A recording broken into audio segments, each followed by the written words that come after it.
बिस्मिल्लाहिर्रहमानिर्रहीम।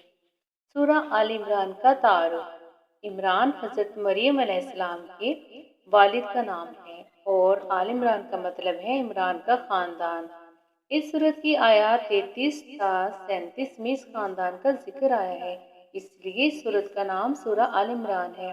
इस सूरत के ज्यादातर हिस्से इस दौर में नाजिल हुए जब मुसलमान मक्का मुकरमा से हिजरत करके मदीना मुनव्वरा आ गए थे, मगर यहाँ भी कुफार के हाथों उन्हें बहुत सी मुश्किलात दरपेश थी। सबसे पहले ग़ज़वा बदर पेश आया, जिसमें अल्लाह ताला ने मुसलमानों को गैर मामूली फतह अता फरमाई और कुफार कुरैश के बड़े बड़े सरदार मारे गए।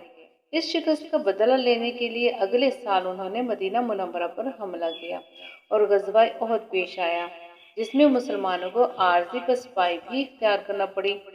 इन दिनों ग़ज़वात का जिक्र इस सूरत में आया है और उनसे मुतल्लिक़ मसाइल पर कीमती हदायत अता फरमाई गई हैं। मदीना मुनव्वरा इसके अतराफ में यहूदी बड़ी तादाद में आबाद थे। सूरह बकरा में उनके अकायद व अमाल का बड़ा तफसील के साथ जिक्र हो चुका है और ज़मनन ईसाइयों का भी जिक्र आया है।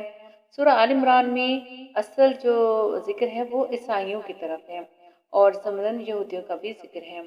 अरब के इलाके नजरान में ईसाई बड़ी तादाद में आबाद थे। उनका एक वफद हज़रत सल्लल्लाहु अलैहि वसल्लम के पास आया था। सूरह आल इमरान का इब्तदाई तकरीबन आधा हिस्सा इन्हीं के दलाइल के जवाब और हज़रत मसीह अलैहिस्सलाम की सही हैसियत बताने में सर्फ हुआ है।